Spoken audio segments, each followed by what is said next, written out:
The government's now required to establish and provide annual professional development programs to educate teachers and other staff of the board about promoting racial equity and developing the necessary tools to address racism. So those are ongoing indoctrination sessions to provide programs, etc., or other supports for students, etc., who've been targeted by racism. So, and then worse, to establish a protocol for recognizing, acknowledging, tracking, measuring, investigating, and responding to incidents of racism reported by students, teachers, staff, parents, or the school community. And so all you have to do is think about that for 15 seconds to understand that this is the establishment of boards of inquisition that are quasi-judicial, that have an almost unlimited range of, what would you say? They have an almost unlimited range of arbitrary judgment and power. Here's another one. Every person who disrupts or attempts to disrupt the proceedings of a school or class through the use of racist language or by engaging in racist activities. Now, who decides that? And that's the cardinal question, is guilty of an offense, and on conviction is liable to a fine of not more than $200. And anti-racism its purpose is to advance racial equity, and racial equity is the insistence that every occupation and every category of position be distributed through the population in precise accordance with the percentage of the people who are of that group identity in the general population. That's what racial equity means. It's equality of outcome. Let's make no mistake about it. It has nothing to do with the equality of opportunity that Canadians regard as central to their ideal vision.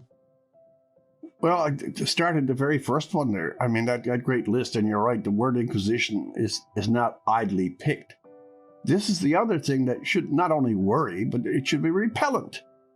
That there's one segment of the population or one segment of activists who have decided that they have the new decalogue on public virtue, particularly anti-racism, which as a concept, everyone will agree with. Who wants to be racist? But they aggravate the circumstance to a tremendous degree, and they arrogate to themselves.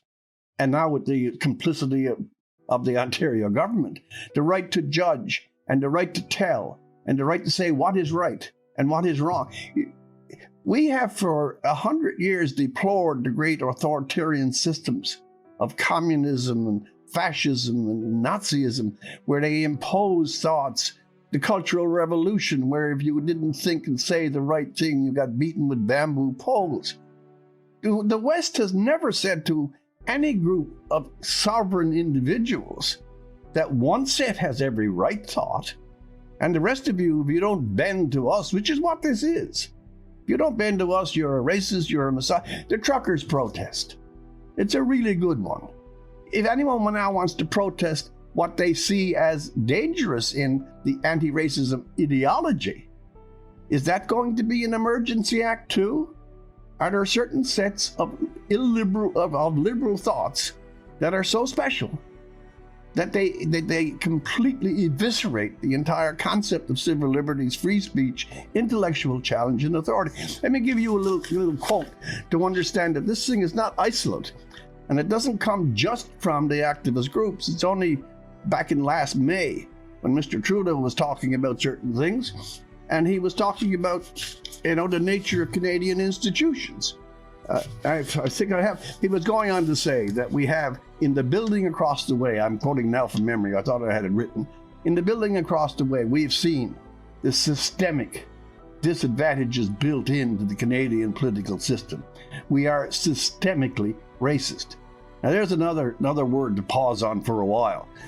When we stopped, and by the way, if you walk out into the city of Toronto, you live here, how is it that a systemically racist country like Canada has its biggest city, and it looks like some parade of all the world?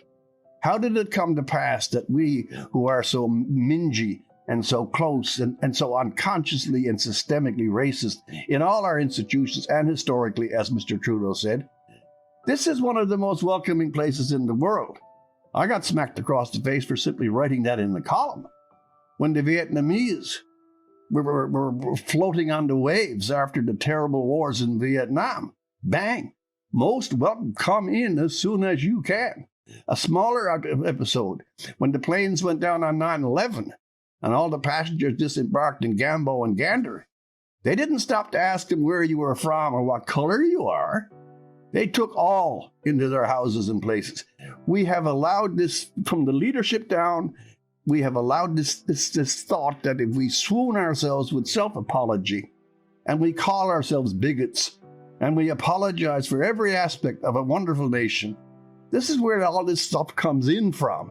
There's the license. And now you've got it in the sophisticated province of Ontario with a ridiculously overpriced educational system, throwing out the curriculum and bringing in attitude indoctrination based on false thesis and a very authoritarian impulse. Imagine if you're a teacher and you see that perhaps the white students in your class are not receiving the instruction they should, that they're being degraded because they bear historical stigma.